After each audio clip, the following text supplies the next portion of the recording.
আপনারা দেখেছেন জ্বালানির সংকট তৈরি হয়েছিল, এটার জন্য আমরা নোটিশ দিলাম আলোচনার জন্য। সরকারি দল ভয় পায়, আমাদেরকে আলোচনা করতে দিবে না। আলোচনা করলে যদি আবার কেঁচু করতে গিয়ে সাপ বের হয়ে আসে, এই ভয়ে তারা আমাদেরকে কথা বলতে দিবে না। আমরা বললাম আশ্চর্য, জনগণ আমাদেরকে পাঠিয়েছে তাদের সমস্যার সমাধান করার জন্য। আপনাদের একার দায়িত্ব এটা নয়, এবং এটা আপনাদের হাতের তৈরিও নয়, এটা একটা বৈশ্বিক গ্লোবাল ম্যাটার। একটা যুদ্ধের কারণে এই পরিস্থিতি তৈরি হয়েছে। আমরা দেশকে, দেশবাসীকে এই জিম্মি দশা থেকে মুক্তি করার জন্য আমরা অবদান রাখতে চাই। আপনারা আমাদেরকে অবদান রাখার সুযোগ দেবেন না, তখন সরকার বাধ্য হলো আলোচনার জন্য আমাদেরকে সুযোগ দিতে।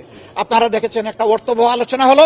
পরের দিন আমাদের প্রস্তাবের ভিত্তিতে মাননীয় প্রধানমন্ত্রী এসে বললেন যে আমরা এই বিষয় নিয়ে কাজ করার জন্য যৌথভাবে একটা কমিটি করতে চাই। আমরা সরকারি দল থেকে এই 5 জনের নাম ঘোষণা করলাম, আপনারা বিরোধী দল থেকে 5 জন দিয়ে, মাননীয় বিরোধী দলীয় নেতা আপনি আমাদের এই কমিটিটা কমপ্লিট করেন। আমি এটাকে অভিনন্দন জানাই, বললাম যে আজকের ভিতরেই আমরা করছি।